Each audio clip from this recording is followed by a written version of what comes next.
اللہ کریم نے قرآن مجید میں فرمایا ہے کہ لَقَدْ مَنَّ اللَّهُ عَلَى الْمُؤْمِنِينَ إِذْ بَعَثَ فِيهِمْ رَسُولًا، فرمایا تحقیق اللہ نے مومنوں پر احسان فرمایا ہے کہ انہیں اپنا رسول عطا فرمایا ہے۔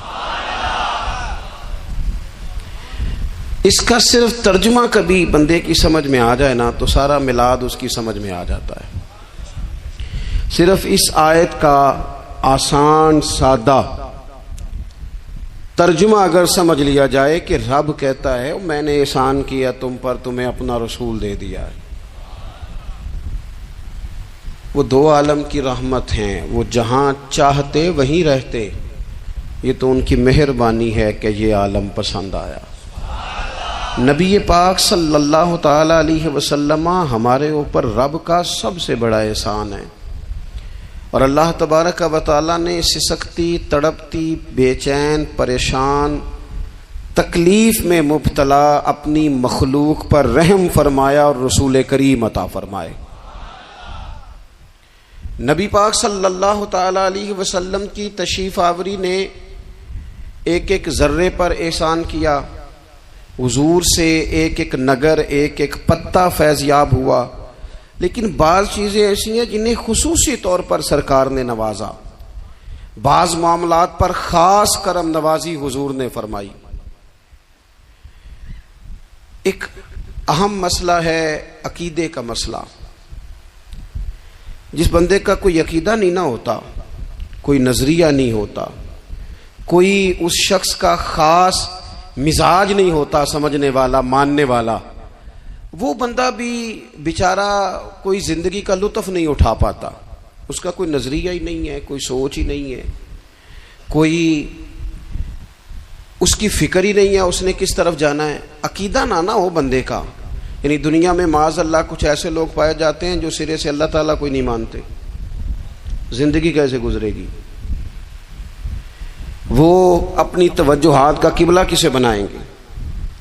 اور پھر دنیا میں کچھ لوگ ایسے گزرے جو کئی خداؤں کے قائل، کئی، اور پھر اہل عرب کا تو یہ حال کہ 360 بتوں کے سامنے جھکتے۔ مجھے بتائیے جس بندے کو یہی خبر نہ ہو میرا خالق اور مالک کون ہے، جس کو یہی پتہ نہ ہو کہ میرا رزق کہاں سے آتا ہے، میں نے مانگنا کہاں سے ہے، جسے یہ خبر ہی نہ ہو کہ میری دعاؤں کا رخ کس طرف ہونا چاہیے، اس کی بھی کوئی زندگی ہے؟ نبی پاک علیہ السلام نے سب سے بڑا احسان یہ فرمایا ہے کہ ہمیں عقیدہ توحید سکھایا ہے۔ حضور نے ہمیں ہر جگہ سے چھڑا کے رب کریم کی بارگاہ میں سجدہ کرنے کا حکم دیا ہے۔ عرب کے لوگ جو تھے وہ بڑی بڑی وہم کا شکار تھے، بڑی بڑی اوہام پرستی کا شکار تھے۔ یہ آج کل بھی وہم بہت زیادہ ہے نوجوانوں میں، یعنی کوئی فیصلہ پکا ہے ہی نہیں، کوئی پکی بات ہی نہیں کرتے، یہ کر لوں کہ نہ کروں، اگر آپ کہتے ہیں تو کر لیتا ہوں، ویسے اس میں فلانی کمزوری بھی ہے، اور اگر میں نے نہ کیا تو فلاں مشکل بھی ہے۔ بھئی جس بندے نے قوت فیصلہ ہی نہیں پائی، اس نے ارادہ ہی پکا نہیں کیا کہ اس نے کدھر جانا ہے، تو وہ سفر کیسے کرے گا؟ سفر تو اس بندے کا مکمل ہوتا ہے جو سفر شروع کرتا ہے۔ عرب کے لوگ بھی بڑے بڑے اوہام پرستی کا قائل تھے۔ وہ جب قربانیاں کرتے تھے تو ان کا گوشت لا کے کعبے کی دیواروں کے ساتھ ملا کرتے تھے، یہ قبولیت کی علامت ہے۔ سارے کپڑے اتار کے کعبے کا طواف کرتے تھے۔ جب احرام باندھ لیتے، حج عمرے کا ارادہ کرتے تو دروازوں سے داخل نہیں ہوتے تھے۔ وہ کہتے تھے کہ دروازے گناہگار ہیں اور ہم چونکہ اب نیک کام کر رہے ہیں لہذا اوپر سے ہو کے آئیں گے۔ رسول کریم علیہ الصلوۃ والسلام نے انہیں ان سارے وہموں سے، ساری پریشانیوں سے، ان ساری بدشگونیوں سے نکال کے کہا اللہ تمہارا مالک ہے، اللہ تمہارا محافظ ہے، ہوگا وہ جو رب چاہے گا۔ ذرا سی بات پہ سہم جانا، ذرا سی بات پہ ڈر جانا۔ حضور نے لوگوں کو قوت فیصلہ عطا کی، اور اتنی بڑی قوت فیصلہ حضور نے دی کہ کل تک جو فیصلہ کر نہیں نہ پا رہے تھے، آج انہوں نے اس طرح کے فیصلے کیے کہ اپنی ساری کی ساری اولادیں لے کر وہ میدانوں میں کھڑے ہو گئے۔ وہ ڈٹ گئے کہ ہم نے کفر کے مقابلے میں جہاد کرنا ہے۔ انہوں نے طے کر لیا کہ حق کیا ہے، سچ کیا ہے۔ نبی پاک علیہ الصلوۃ والسلام نے ہمیں عقیدہ توحید دیا اور وہ طے کر کے دیا ہے نبی پاک نے، سجدہ سوائے اللہ کے کسی کو جائز، اگر کوئی عبادت کی نیت سے کرتا ہے تو سجدہ کفر ہے، اور اگر تعظیم کی نیت سے کرتا ہے تو حرام ہے۔ اعلیٰ حضرت بریلوی رحمۃ اللہ علیہ نے 50 کے قریب دلائل کتاب و سنت سے اور 100 سے زیادہ دلائل فقہ اور اصول فقہ سے بیان فرمائے ہیں کہ کسی اور کے لیے تعظیمی سجدہ بھی حرام ہے۔ نبی پاک علیہ السلام تشریف فرما تھے تو کچھ جانوروں نے آ کے حضور کے قدموں پہ سجدہ کیا، پیش نظر ہے وہ نوبہار اور سجدے کو دل ہے بے قرار، روکیے سر کو روکیے، یہی تو امتحان ہے۔ کچھ جانوروں نے جب سجدہ کیا تو صحابہ عرض کرنے لگے یا رسول اللہ صلی اللہ تعالی علیہ وسلم ہمارا بھی دل کرتا ہے، تو حضور نے فرمایا بھی سجدہ سوائے رب کے کسی کے لیے جائز نہیں ہے، ہاں اگر جائز ہوتا تو میں خاتون سے کہتا کہ اپنے شوہر کو سجدہ کرے۔ نبی پاک علیہ الصلوۃ والسلام نے حد بندی کر دی۔ اور پھر دیکھیں یہ جو ہم میلاد مناتے ہیں نا، یہ میلاد اللہ تعالیٰ کی توحید کا بہت بڑا اعلان ہے۔ ہم کہتے ہیں نبی پاک کا میلاد ہوا، جس کا میلاد ہوتا ہے وہ خدا نہیں ہوتا، جو پیدا ہوتا ہے وہ رب۔ جب ہم میلاد منا رہے ہوتے ہیں تو ہم یہ بتا رہے ہوتے ہیں بھئی حضور خدا نہیں، حضور تو 12 ربیع الاول کو پیدا ہوئے، تو جو پیدا ہو رب پیدا، لم یلد ولم یولد، اللہ تبارک و تعالی پیدا نہیں ہوتا، مالک تو ازلی ابدی شانیں رکھتا ہے۔ اس لیے عقیدہ توحید بندے کو مضبوط کر دیتا ہے۔ انسان جب عقیدہ توحید والا ہو جاتا ہے، اور نبی پاک علیہ السلام دنیا میں رب کی طرف بلانے آئے، وداعیا الی اللہ باذنہ وسراجا منیرا، حضور نے لوگوں کو اللہ کی جانب دعوت دی۔ جب انسان توحید والا ہو جاتا ہے تو مضبوط ہو جاتا ہے، وہ کسی سے نہیں ڈرتا، وہ سمجھتا ہے ہونا تو وہ ہے جو میرا رب چاہے گا، مجھے پریشان ہونے کی ضرورت کیا ہے۔ پھر اس کا بھروسہ بھی اللہ تعالیٰ پر، اس کی امیدیں بھی اللہ رسول سے، اس کی توجہات کا قبلہ بھی سارا ادھر ہی۔ تو حضور نے لوگوں کو عقیدہ دیا، مضبوط کیا۔ رسول پاک صلی اللہ تعالی علیہ وسلم نے ذہنوں کو پختگی عطا فرمائی۔ تو سب سے بنیادی چیز حضور کا جو احسان ہے وہ عقیدہ ہے۔ پھر بعض خاص طبقات پر حضور نے خاص احسان کیا۔ آج بھی پوری دنیا میں ڈنڈورا پیٹا جاتا ہے عورتوں کے حقوق کا، پوری دنیا کے اندر، اور بعض لوگ عورتوں کو بڑا دھوکہ دیتے ہیں، کہتے ہیں تمہیں حق نہیں ملتے لہٰذا تم سڑکوں پہ آ جاؤ، معاذ اللہ، تمہیں حق نہیں ملتے لہٰذا تم معاذ اللہ بازاروں کی رونق بن جاؤ۔ عورتوں کو بڑا پریشان کیا جاتا ہے حقوق کے تعلق سے۔ نبی پاک علیہ السلام کی آمد سے پہلے کوئی خاتون کے ساتھ سلوک اچھا نہیں کیا جاتا تھا، اس کا کوئی جائیداد میں حصہ نہیں تھا۔ عورت کا خامد اگر فوت ہو جاتا تو وہ اپنے سسرال کے خاندان کی پراپرٹی بن جاتی، معاذ اللہ، اور جس کے مرضی چاہے سپرد کر دیتے۔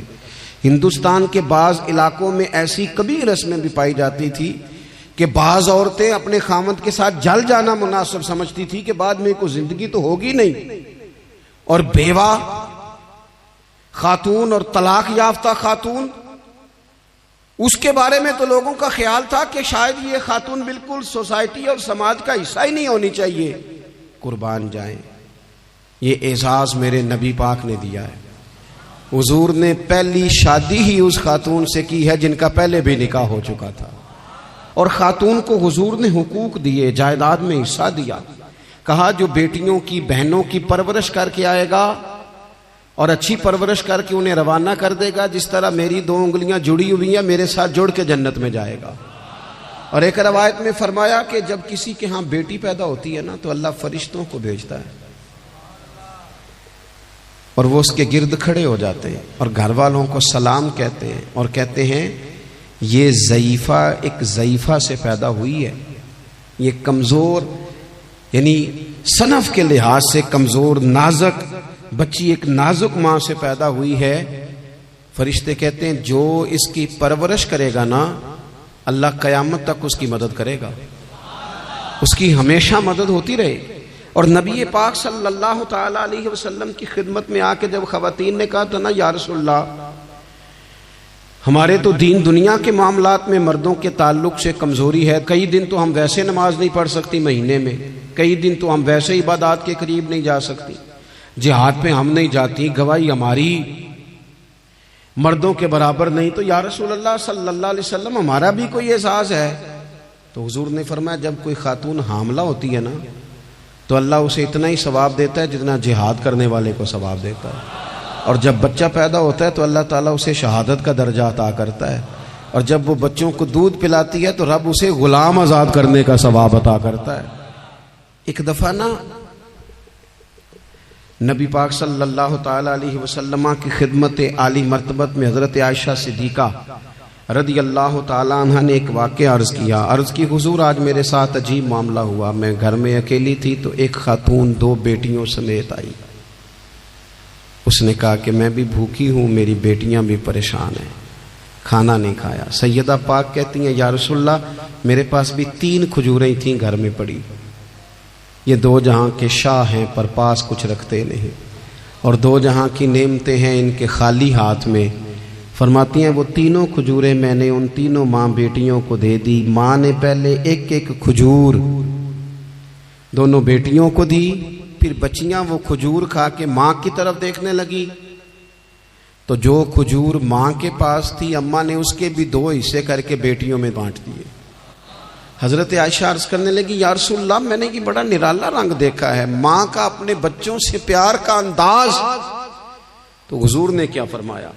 نبی پاک علیہ الصلوۃ والسلام فرمانے لگے سن پھر اللہ تعالیٰ نے اس عورت پر جنت کو واجب کر دیا ہے، فرمایا اللہ نے اسے جہنم سے دور کر دیا جو بیٹیوں کے معاملے میں آزمایا گیا، اور جس نے پھر ان کے ساتھ اچھا سلوک کیا۔ اپنا حضور کا عمل یہ تھا کہ حضور کی بڑی صاحبزادی سیدہ زینب رضی اللہ تعالیٰ عنہ یہ حضور کی سب سے بڑی صاحبزادی ہیں، یہ بخاری میں آپ کو ملے گا کہ ان کی بیٹی جناب امامہ بنت زینب چھوٹی سی عمر تھی، تو جب حضور نماز کے لیے آتے تھے تو نواسی کو اٹھا کے ساتھ لے آتے تھے، اور وہ حضور نماز پڑھتے تھے تو وہ نبی پاک کے کندھوں پہ کھیلتی تھی۔ حضور نے عملاً بیٹیوں سے پیار کرنا سکھایا، بیٹیوں سے محبت کریں، بیٹیوں سے پیار کریں۔ بیٹیاں بڑی خیرخواہ ہوتی ہیں، بیٹیاں ماں باپ کی بڑی وفادار ہوتی ہیں، بیٹیاں بڑا خاص تعلق رکھتی ہیں۔ جوانوں آپ سے بھی کہوں گا بہنوں کی طرف توجہ رکھیں، جو کسی کی بہن آپ کے گھر ہے اس کا بھی خاص احساس کریں، وہ بھی کسی کی بہن ہے، لیکن اپنی بہن کے ساتھ بھی خاص نسبت کا تعلق قائم رکھیں، رشتوں میں اعتدال ہونا چاہیے۔ اس صنف کو نبی پاک علیہ السلام نے خاص کر کے نوازا ہے، اور ہمارا بھی ان کے ساتھ خاص رشتہ ہونا چاہیے۔ اسی طرح کا معاملہ یتیموں کے ساتھ ہے، کمزوروں کے ساتھ ہے۔ دیکھو آج نا ہمارے ہاں کمزوروں، غریبوں، مسکینوں، یتیموں کی مدد تو کی جاتی ہے، لیکن انہیں لوگ اپنے ماحول کا حصہ نہیں بناتے۔ یعنی کبھی گئے تو غریبوں میں آٹا بانٹ آئے، کبھی گئے تو غریبوں میں جا کے کپڑے تقسیم کر آئے، کبھی گئے تو غرباء کو کچھ وقتی طور پر کچھ ضروریات زندگی دے دی، کبھی عیدیاں بانٹ دی، کبھی سیلاب زدگان میں چلے گئے۔ غرباء کو کچھ نہ کچھ صدقات تو دے دیے جاتے ہیں، ان پر کچھ خیرات تو کر دیا جاتا ہے، لیکن انہیں سوسائٹی کا ماحول کا حصہ نہیں بنایا جاتا۔ ایسا نہیں ہوتا کہ ان غرباء کے بچوں کو اٹھا کے بڑے شہروں میں لایا جائے، ان کی تعلیم کا خیال کیا جائے، انہیں اپنے ماحول میں رکھا جائے، ان کی بہترین پرورش کا بندوبست کیا جائے۔ کائنات میں بڑے لوگوں نے کام کیا ویلفیئر کا، بڑے لوگوں نے غریبوں کے ساتھ تعاون کیا، بڑے لوگوں نے محبت کی، سب قابل تعریف ہے، لیکن ہم نے یہ کیا کہ ان کی امداد تو کی لیکن ان کی محرومیوں کا ازالہ نہیں کیا۔ اور وہ امداد لے رہے تھے تو ان کی پچھلی نسل بھی امداد لے رہی تھی، یہ نسل بھی امداد لے رہی، اور خدا نہ کرے کہ اگلی نسل کو بھی امداد لینا پڑے۔ میرے نبی پاک صلی اللہ تعالی علیہ وسلم کا انداز کچھ اس طرح کا ہے کہ امام بہقی نے لکھا ہے، حضرت بشیر بن عقبہ رضی اللہ تعالیٰ عنہ کہتے ہیں میرے والد انتقال کر گئے تھے، اور میں ایک جگہ پہ بیٹھ کر رو رہا تھا کہ نبی پاک صلی اللہ تعالی علیہ وسلم میرے قریب سے گزرے، کیوں روتے ہو؟ یا رسول اللہ میرے والد کا انتقال ہو گیا، میری والدہ رخصت ہو گئی۔ تو یہ ہمیں حضور نے سبق دیا ہے، یہ یتیموں غریبوں کا خیال رکھنے کا یہ بھی ایک نقطہ، یہ بھی انداز ہے۔ کائنات کا بڑے سے بڑا درد دل رکھنے والا بندہ یہاں تک نہیں جا سکتا جو میرے رسول کریم نے بیان فرمایا۔ کہتے ہیں نبی پاک علیہ السلام فرمانے لگے، بشیر بن عقبہ کیا تو اس بات پر راضی نہیں کہ میں تیرا باپ ہوں اور عائشہ تیری ماں ہو؟ آنا تجھے ہم شامل کر لیں اپنے گھرانے میں، آ جانا، مکمل تیرے معاملات کا خیال کیا جائے، تو آ جا۔ اتنا بڑا درجہ نبی پاک نے تو حضرت سلمان فارسی کے بارے میں بھی فرمایا کہ میں نے انہیں اپنی اہل بیت میں شامل کر لیا۔ رسول اللہ صلی اللہ تعالی علیہ وسلم غرباء کے لیے، مساکین کے لیے، یتیموں کے لیے، ناداروں کے لیے جو خاص احسان بن کے آئے، وہ یہ والا لہجہ نہیں کہ ہم مطمئن ہو گئے کہ ٹھیک ہے ہم گئے تو تھے، اتنے پیکٹ بانٹ تو آئے، اتنا کچھ ہم نے دے تو دیا، فلانا کام کر تو لیا، اور ویسے وہ بھی کب تک کیا؟ جب تک خبریں تیز تھیں۔ ہمارے ملک میں سیلاب آیا، میڈیا نے خبر دی، شور ہوا، لوگوں نے بڑی کوشش کی، الحمدللہ بڑے اچھے جذبات کا اظہار کیا، ڈھیر سارے لوگ وہاں گئے۔ میں آپ سے پوچھتا ہوں کہ کیا سیلاب زدگان سارے اپنے اپنے گھروں میں چلے گئے؟ ان کے گھر بن گئے؟ لیکن ہمارے جذبے کیوں ٹھنڈے ہو گئے؟ اس لیے کہ خبریں ٹھنڈی ہو گئی۔ ہم تو چلتے ہیں ٹرینڈ کے ساتھ کہ آج کل ٹرینڈ کیا ہے، اگر خبر ادھر کی ہے تو ذوق ادھر کا ہے، خبر ادھر کی ہے تو ذوق ادھر کا ہے۔ دیر پا کام کرنا اور خاص جذبات پیدا کرنا ان لوگوں کے لیے۔ حضرت سیدنا عبداللہ بن ابی اوفا رضی اللہ تعالیٰ عنہ روایت کرتے ہیں، ایک یتیم بچہ آیا تھا، اس نے عرض کی حضور میری ماں بھی بھوکی ہے اور میری ایک ہمشیرہ ہے وہ بھی بھوکی ہے، اے روٹی دا دکھ نہ پوچھو، روٹی تے بندہ کھا جاندی جے۔ یہ جو بھوک ہوتی ہے نا، بھوک، بہت سارے لوگ نا، میں ایک شادی میں تھا تو وہاں ایک دو لوگ کھانا کھا رہے تھے، تو بعض لوگ انہیں دیکھ دیکھ کے مذاق کر رہے تھے، ویڈیو بنا رہے تھے، کہتے دیکھو کھانا ہی نہیں آتا، کیا انداز ہے، سارا ان کا منہ جو ہے وہ کھانے سے بھر گیا، ہاتھ دیکھو کہاں تک ان کے لتھڑ گئے، کیا انداز ہے۔ تو میں نے کہا تم ان کے کپڑے بھی تو دیکھو نا، انداز، بیٹھنا اٹھنا، کپڑے پہننا، یہ غریبی کا پتہ دیتے ہیں۔ بھوک جب تیز لگی ہو پھر کھانے کے آداب لوگوں کو یاد نہیں رہتے۔ غربت نے میرے بچوں کو تہذیب سکھا دی، اب وہ سہمے ہوئے رہتے ہیں، شرارت نہیں کرتے۔ وہ عزیز، ہوتا یہ ہے کہ جب انسان کو بھوک شدید لگی ہو نا، پھر اسے ڈاکٹر کی ہدایات نہیں یاد رہتی، پھر تو پیٹ کی آگ بجھانے کو لوگ دوڑتے ہیں۔ تو کہتے اس بچے نے آ کے عرض کی، یا رسول اللہ صلی اللہ تعالی علیہ وسلم ماں بھی بھوکی ہے، بہن بھی بھوکی ہے۔ حضور نے نا اسے 21 کھجوریں عطا فرمائی، فرمایا 7 تیری، 7 تیری بہن کی، 7 تیری والدہ کی۔ اور یہ حضور نے 21 کھجوریں دی ہیں، یہ نبی پاک نے 21 دی ہیں، ہاں یہ حضور نے 21 دی، اور حضور تو اشارہ بھی کر دینا تو پھر روٹی ساری زندگی ختم نہیں ہوتی۔ وہ حضرت ابو ہریرہ کو بھی ملی تھی، فرماتے ہیں میں کئی سال کھاتا رہا، 1 کلو کھجوریں تھی پر ختم ہی نہیں ہوئی۔ 21 کھجوریں حضور نے دیں۔ حضرت معاذ ابن جبل رضی اللہ تعالیٰ عنہ اٹھے اور دوڑ کے جا کے نا اس یتیم کے سر پہ ہاتھ پھیرا اور کہنے لگے، پتر اللہ تجھے اپنے والد کا جانشین بنائے۔ تو حضور فرمانے لگے، معاذ یہ تم نے کیا کیا؟ عرض کی حضور اس بچے کی بات سن کے میرا دل بھر آیا ہے، محبت نے انگڑائی لی ہے تو میں نے یتیم کے سر پہ ہاتھ پھیرا ہے، یہ دیکھو حضور کا رشتہ۔ نبی کریم فرمانے لگے، سن پھر جس نے کسی یتیم کے سر پر محبت سے ہاتھ ہی پھیر دیا نا، تو اللہ ہر بال کے بدلے اسے ایک نیکی بھی عطا کرے گا، ایک گناہ بھی معاف کرے گا، ایک درجہ بھی بلند فرمائے گا۔ چلو ہاتھ ہی پھیر دیا، تو نے کچھ تو کیا یتیم کے ساتھ، تیرا کوئی تو اس سے رشتہ ہوا۔ اور تیسرا طبقہ ہے غلاموں کا، مسکینوں کا، غریبوں کا۔ میں اور آپ اس ملک میں رہتے ہیں جہاں کچھ لوگوں کو کھانا بھی نہیں وقت پہ ملتا، اور کچھ لوگ 5 لاکھ روپیہ گاڑی کا اس لیے اضافی دے دیتے ہیں کہ مجھے ذرا نا نیو ماڈل جلدی چاہیے۔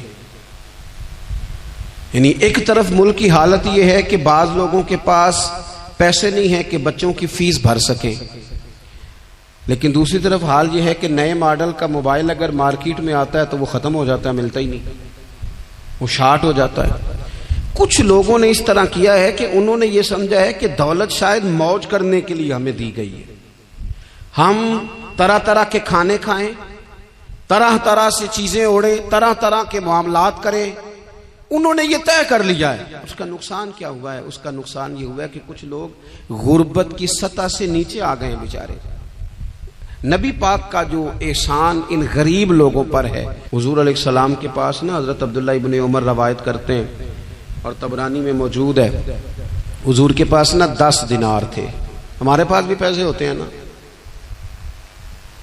لیکن وہ کچھ ہوتے ہیں ہمارے کھانا کھانے کے لیے، کچھ ہوتے ہیں آئس کریم کھانے کے لیے، کچھ اس لیے ہوتے ہیں کہ آج میری مرضی دا نہیں پکا، لہذا میں نے، ہمارے ایک دوست ہیں وہ کہتے ہیں کہ آج کل یہ ماحول بن گیا ہے کہ بچے اگر کہتے ہیں نا کھانا میری مرضی کا نہیں تو اماں کہتی ہے جا تو برگر کھا لے۔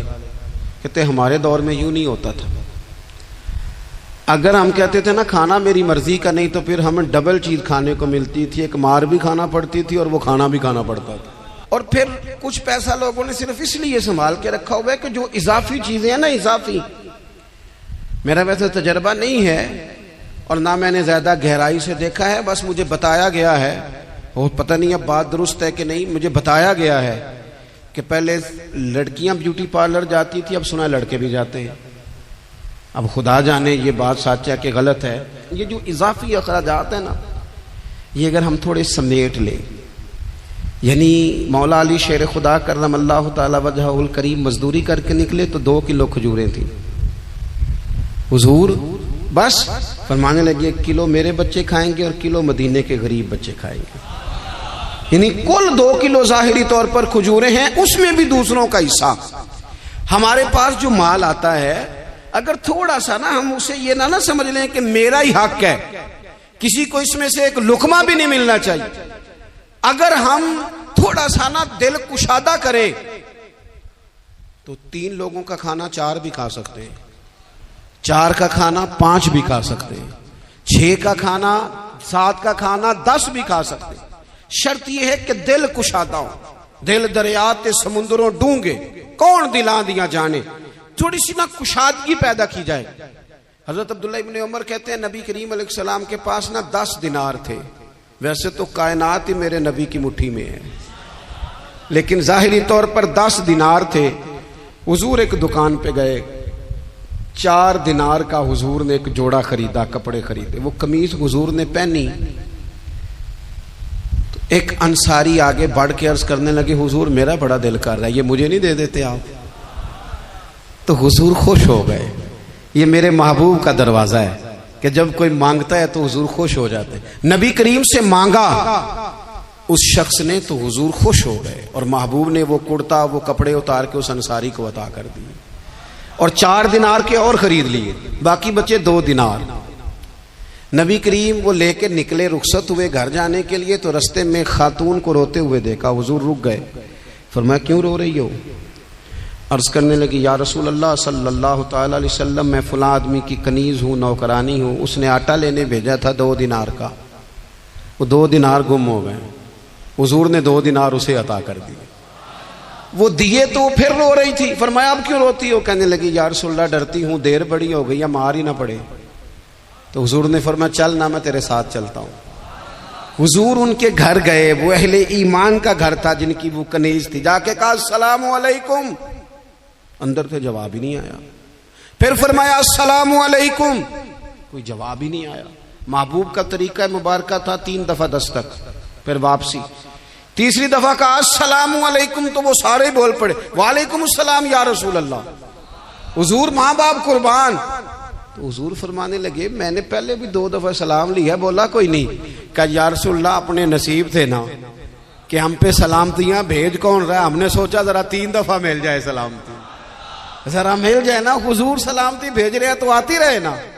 تو محبوب کریم علیہ الصلوۃ والسلام فرمانے لگے یہ تمہاری کنیز وہاں کھڑی رو رہی تھی, اس بیچاری کے 2 دینار گم ہو گئے تھے, اسے دوبارہ سامان لاتے کچھ دیر ہو گئی, اس پر سختی نہ کرنا, مارنا نہ.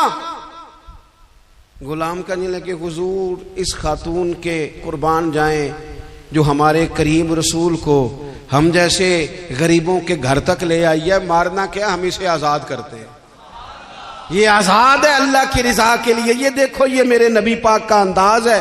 حضور نکلے تو جناب عبداللہ ابن عمر فرماتے ہیں رسول کریم فرمانے لگے شکر ہے اللہ تعالیٰ کا 10 دینار تھے, ایک انصاری نے بھی قمیض پہن لی, میں نے بھی قمیض پہن لی, اور رب نے ایک کنیز کو آزاد بھی فرما دیا. یہ انداز ہمیں نبی کریم نے دیا ہے کہ ہم اپنے دولتوں میں, اللہ کی عطاؤں میں غرباء کو, قریبیوں کو, رشتہ داروں کو, بہن بھائیوں کو تھوڑا شریک کر لیں, تاکہ وہ جو آسودگی اللہ نے ہمیں دی ہے اس میں سے دوسروں کو بھی کچھ نفع ملے. اور ایک بات آخر میں آپ کی خدمت میں یہ عرض کرنی ہے کہ جو زیر دست لوگ ہوتے ہیں نا, غلام, ملازم, نوکر, آپ اپنی زندگی کے مسائل دیکھ لیں. جن لوگوں کے پاس لاکھوں آتا ہے, کبھی ہزاروں آنے لگ جائے تو پریشان ہو جاتے ہیں, تو جن کے پاس صرف سینکڑوں ہوتے ہیں. تو ایسا تو نہیں کہ آپ ہی ٹینشن میں ہیں اور آپ ہی کو غصہ آتا ہے, وہ بیچارہ کبھی نوکر بھی تو ٹینشن میں ہو سکتا ہے نا, ملازم کو بھی تو کبھی ٹینشن ہوتی ہے نا, اس کے ساتھ بھی تو مسائل وابستہ ہے نا. حضرت سیدنا ابو مسعود انصاری رضی اللہ تعالیٰ عنہ بیان کرتے ہیں کہ مجھے اپنے غلام پہ غصہ آیا تو میں اسے مار رہا تھا, نبی کریم تشریف لے آئے, حضور نے ایک جملہ کہا تو میں رو پڑا. حضور فرمانے لگے جتنا اختیار تجھے اس پر حاصل ہے نا, اس سے کہیں بڑھ کر رب کو تیرے اوپر اختیار حاصل ہے, لہذا اللہ سے ڈر, اس کے معاملے میں اللہ سے ڈر. اور پھر حضور تو صرف غلام نہیں, جانوروں کے حق تک کا خیال فرماتے. ایک جگہ تشریف لے گئے تو اونٹ آپ کے پیروں پہ سر رکھ کے رویا, نبی کریم نے اس کی پشت پہ ہاتھ پھیرا, فرمایا اس کے مالک کو بلاؤ نا. جب وہ آیا تو کیا ارشاد فرمایا, فرمایا تو اس کے معاملے میں اللہ سے نہیں ڈرتا, اس نے شکایت کی ہے کہ تو اس کی طاقت سے زیادہ بوجھ ڈالتا ہے, چارہ اور پانی بھی وقت پر نہیں دیتا. یہ حضور کے احسانات ہیں, ہمیں ان احسانات کا خاص خیال رکھنا چاہیے.